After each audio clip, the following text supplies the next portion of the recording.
Hello, what's up, guys? So we just finished watching Polong, the latest movie by Zulkarnain Azhar. Thanks to Primeworks. Yeah, Primeworks. Yeah, who made Revolution and Air Force, and those are totally different movies from this one. This is a horror movie, and god damn, it's quite competent. Yeah. Yeah. Obvious problem is obvious because they're new to this. They just follow effective kind of like way of telling a horror story. So the music, everything like that is typical. The storytelling is very conventional, but other than that, it's pretty like they quite understand the convention, so they use it really well. It's quite effective for a movie. Yeah, and I also like how deliberate the pacing is, and again because this is surprising considering it's coming from the director of set action movies, right? Where he doesn't like let scenes simmer at all, just like want to move to the next scene, to the next scene, to the next shot, without like making us having the time to actually care about the characters. But this one, it does. It gives ample time, and I like the period setting from like the color palette. Yeah, it's very 90s. 90s and early 90s 2000s. ish. Yeah, because that in the early 90s it's like feels like very film look like kind of, and then when the early 2000s scenes, it's like you can see the transition from film to digital, and the color reflects that. The main event happened at 93 when Mona finally got captured, right, by the police.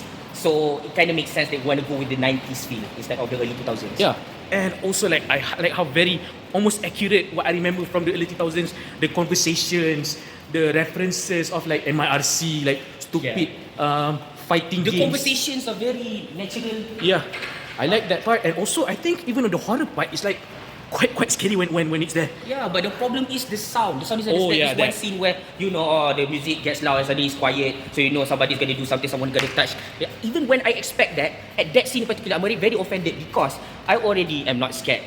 I already expecting it, so I'm not surprised. But then I move like this anyways because the sound is just physically offensive because it's so loud. I don't like that. That's the part of the convention that that they follow a little bit too much, that other movies do too. That's why exclusive to this movie that I don't like. And also like how I like how everything they put very careful considerations, but somehow on that department, the sound department, it just like cheapens out everything. I don't understand why that happens.